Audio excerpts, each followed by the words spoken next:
Hello, everybody. Welcome back to part 2 of Hylics.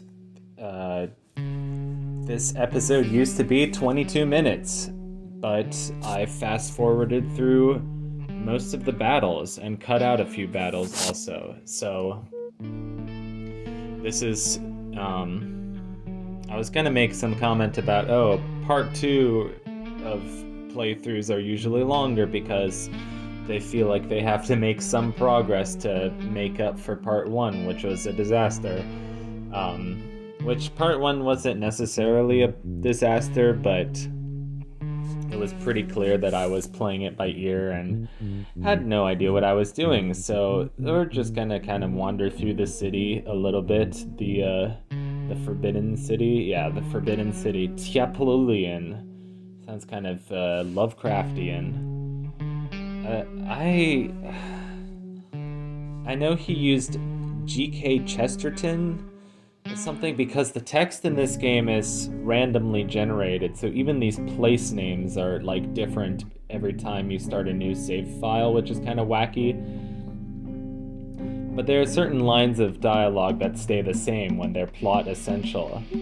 So here we have the best enemy in the game, the Cone Cultists, and the Cone statue. The Cone Cultists are basically like your everyday goon sort of attacking you guy. Killing you guy. No, that's killing you guy is something from Homestar. And then the Cone statue, which stands there and amplifies their powers, and you probably want to kill first, but I didn't because I'm dumb. And it has the most HP, and it amplifies their powers. It uses mightiness. But, you know, we get to hear this song over and over, which is okay the first time you hear it, but, like, you just have to hear it over and over, and it kind of, it's not that interesting of a song. Like, I get it. It's like a bunch of dudes messing around in the garage on their guitars and drum sets and every percussion instrument they can find, including like an Indian tabla. But like, it's charming the first time. All these fights have different backgrounds, which is kind of cool. It kind of reminds me of Earthbound. In fact, this whole game reminds me very much a lot of Earthbound. I think even the swirly background textures are taken from Earthbound. Except a very much more Americanized. I don't know, this feels like American, like Jack Kerouac or William Burroughs, or it has that kind of California psychedelic sort of weirdness to it. And it feels like it's something out of like William Burroughs or something, Allen Ginsberg, Jack Kerouac. I don't know. I like to talk about things which I don't actually know that much about, and because it makes me sound smarter, and it's like what most people do. So this guy's name is Datasmoln, and he's like the second party member that we get in the game, and he's a pretty cool guy. Large up. That's a good line. This is Datasmoln's little tent. We can sleep here normally and refill our health, and we can sleep here with the machine turned on, and it's like Inception or some stuff, and it like projects some crazy stuff into our brain. That's where the paper cup is buried. You just have to look for like those symbols when you're wandering around, and this is a very weird place. There's too many brains, it's kind of gross. And we got the token of brains. Is it supposed to be an insect? There's just insects wandering all around this world. It's like pets. There's something creepy about like a totally enclosed room of just white walls. Something so forbidding about it. So now we must use that knowledge, and we have so many enemies to avoid. Oh my god. I'm trying to get all the money that I can, but it's not that fun trying to just wander around. And so here's a fast-forwarded battle. You just basically have to 2 hits and then they're dead, and then you just have to keep healing. You can heal if you have a lot of vegetables, or you can heal with ablative hollow pleather. Here's where the paper cup is. You recognize the clay symbols. One of them is kind of like a corner, one of them is kind of like a rainbow, and one of them is just like a little worm guy. Actually, they all look like worms. They all look like intestines. I like how this background's just a parking lot. Like, to my point about this game feeling sort of like psychedelic suburban California in the 60s. It's pretty good. But we're not going to be able to get that paper cup right now because there's too many enemies wandering around there making my life difficult.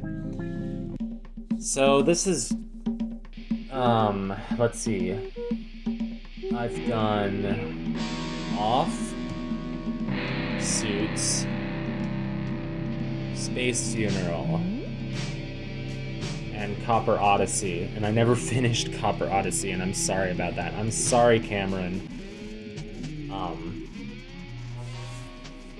It's a joke because Cameron was watching my playthrough, and Cameron's the developer of Copper Odyssey, and they were commenting on my videos, and it was pretty cool, and I was messaging them on Instagram. I really like Cameron's art style. It's so, I don't know, it gives me a good feeling. Oh, sometimes I get a good feeling. That's clearly how that song goes. You know that video of, oh yeah, I took the wrong portal, but I just cut back here. You know that video of Germa singing I Got a Feeling? Just like intentionally getting all the words wrong and singing off key. Germa is just so weird, but like in a totally wholesome way. Like, I don't care. Like, I have Zoomer humor. Like, show me a guy, like, sitting down and telling something that's actually funny, and, it takes, like, 2 minutes. No, I'm gonna be bored. I'm gonna be bored out of my mind. Show me an old guy saying sheesh. How do you like my Germa impression? I tried. He talks very fast, and he kind of has a Boston accent, and I can't do the Boston accent very well, like, oh my god, like, did you see that car? Like, don't you just think it's so funny that we drive around in these fast vehicles? Okay, that's probably the worst Germa impression known to man, but at least I have other redeeming qualities. Not really. I'm not very good at RPGs.